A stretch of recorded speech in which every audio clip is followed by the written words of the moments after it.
పట్టణంలో 6 వార్డులలో శంకుస్థాపనలు ప్రారంభోత్సవాలు దాదాపు 10 కోట్ల రూపాయల వర్క్స్ చేసుకున్నాం.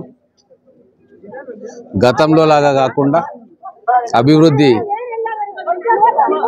కాలనీలలో జరగాలి, గ్రామాల్లో బస్తీలలో జరగాలన్న దాంతో ఎక్కడ ఏ అవసరం ఉంది మన చైర్మన్ గారితో కౌన్సిలర్లతోటి మాట్లాడి అక్కడనే మనం నిధులు పెట్టుకుంటా ఉన్నాం.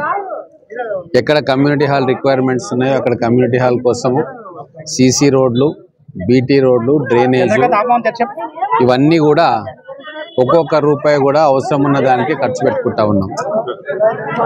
మొత్తం ఈ ఒక్క సంవత్సరంలో దాదాపుగా 150 కోట్ల రూపాయల డెవలప్మెంట్ వర్క్స్కు మేము శంకుస్థాపనలు చేయడం, ప్రారంభోత్సవాలు చేయడం జరిగింది.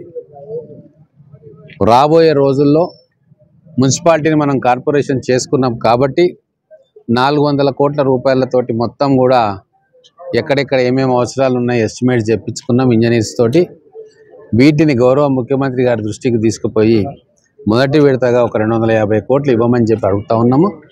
మహబూబ్ నగర్ మున్సిపాలిటీ నుంచి కార్పొరేషన్గా చేసుకున్నందుకు మనకు రాష్ట్ర ప్రభుత్వం నుంచి, కేంద్ర ప్రభుత్వం నుంచి గతంలో ఉన్న నిధుల కంటే కూడా రెట్టింపు నిధులు వచ్చే అవకాశం ఉంటుంది. ముఖ్యంగా విలీన గ్రామాల్లో ఎక్కువ నిధులు పెట్టాల్సిన అవసరం ఉంది. అందుకే ఈసారి నెక్స్ట్ మళ్ళీ ఈ కౌన్సిల్ అయిపోతుంది, ఒక 2-3 రోజుల తర్వాత వచ్చేది కార్పొరేషన్. ఆ కార్పొరేషన్లో ఖచ్చితంగా రాష్ట్ర ప్రభుత్వం నుంచి, కేంద్ర ప్రభుత్వం నుంచి 100 కోట్ల రూపాయల నిధులు తీసుకొచ్చి ఈ ప్రాంతంలో ఖర్చు చేయాలని చెప్పి మేము గట్టి ఆలోచన చేస్తూ ఉన్నాం. దీనికి కేంద్ర ప్రభుత్వ సహకారం కూడా తీసుకుంటాం. వచ్చే 4 ఏళ్లలో మహబూబ్ నగర్ను ఒక అత్యుత్తమమైన కార్పొరేషన్గా తీర్చిదిద్ది ప్రజలకు కావాల్సిన అన్ని సౌకర్యాలు కూడా కల్పించడంలో మేము ముందుండి ఆ పాత్ర పోషిస్తామని చెప్పి మహబూబ్ నగర్ ప్రజలకు తెలియజేసుకుంటా ఉన్నాం.